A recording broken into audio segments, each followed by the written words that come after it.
seluruh ahli keluarga dan sanak saudara pasangan Raja Sahari, Tan Sri Puan Sri, Datuk Datin, tuan-tuan, puan-puan, hadirin hadirat sekalian, selamat datang diucapkan ke majlis Walimatul Urus pasangan Raja Sahari kita pada hari yang penuh bahagia ini. Marilah kita bersama-sama merafakkan rasa syukur kita kepada Allah Subhanahu Wa Taala kerana dengan limpah izinnya dapat kita bersama-sama berkumpul pada hari ini meraihkan saat yang bahagia buat pasangan Raja Sahari. Hadirin yang dihormati sekalian, saya bagi pihak tuan rumah pastinya ini merakamkan jutaan terima kasih kepada para hadirin yang sudi hadir menjadikan majlis pada hari ini. Sesungguhnya kehadiran tuan-tuan dan puan-puan amalah bermakna bagi seluruh keluarga tuan rumah.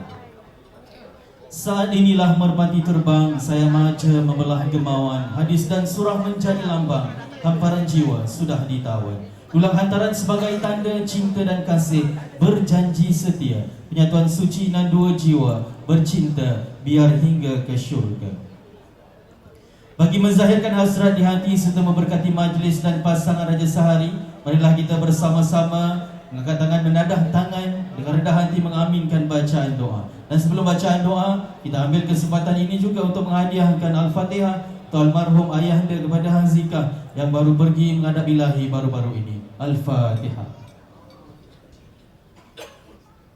Bismillahirrahmanirrahim. Alhamdulillahirabbil alamin arrahmanirrahim maliki yaumiddin iyyaka na'budu wa iyyaka nasta'in ihdinas siratal mustaqim siratal ladzina an'amta 'alaihim ghairil maghdubi 'alaihim waladdallin.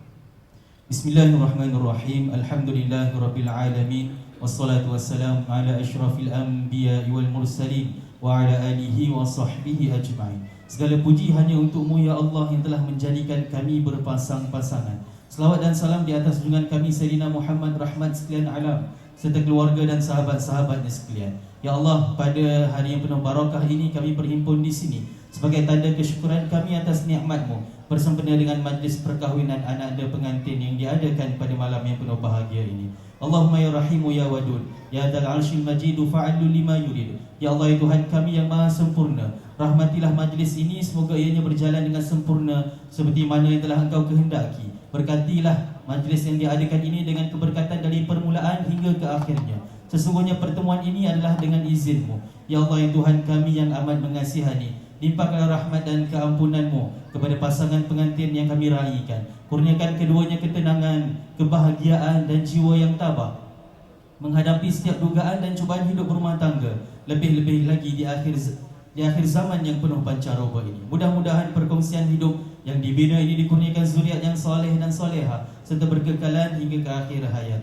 Allahumma alaf bainal arusaini kama alafta bainal ma'i wat tin wa baina adama wa hawa wa baina ibrahim wa hajar wa sarah wa baina yusuf wa zulaikha wa baina ayyub wa rahmah wa baina musa wa safura wa baina sulaiman wa balqis wa baina sayyidina muhammad sallallahu alaihi wasallam wa zawjatihi mutahharatin ridwanillahi alaihim ajma'in birahmatika ya arhamar rahimin. Ya Allah, kurniakanlah restu dan kasih sayang di antara kedua pengantin ini serta eratkan hubungan keduanya seperti mana telah Engkau hubungkan di antara air dan tanah, Adam dan Hawa, Ibrahim dan Siti Hajar, serta Yusuf dan Zulaikha, Ayub dan Rahmah, Musa dan Safurah, Sulaiman dan Putri Balqis, dan seperti baginda Muhammad sallallahu alaihi wasallam dan Siti Khadijah dan isterinya yang suci. Ya Allah, satukanlah keduanya dalam inayah dan barakah-Mu, semoga menjadi nur ibadah yang mendambakan rahmat-Mu. Allahumma ja'al jam'ana hadha jam'an marhuma wa tafarruqna min ba'di tafarruqan ma'suma wa la taj'al fina wa la ma'ana syaqiyyan wa la mahruman ya akramal akramin. Rabbana atina fid dunya hasanah wa fil akhirati hasanatan wa qina adzabannar. Wa sallallahu ala sayyidina Muhammad wa ala alihi wa sahbihi wasallam. Walhamdulillahirabbil alamin. Bertemankan bersih Quran yang indah, kuntum di taman mengurat kelopak. Harum laksana kasturi dipuja, adat bersendi hukum, hukum bersendi kitabullah. Dipangkah tak patah, dicantas tak rekah, dipijak tak mati, dicabut pastinya tak lari.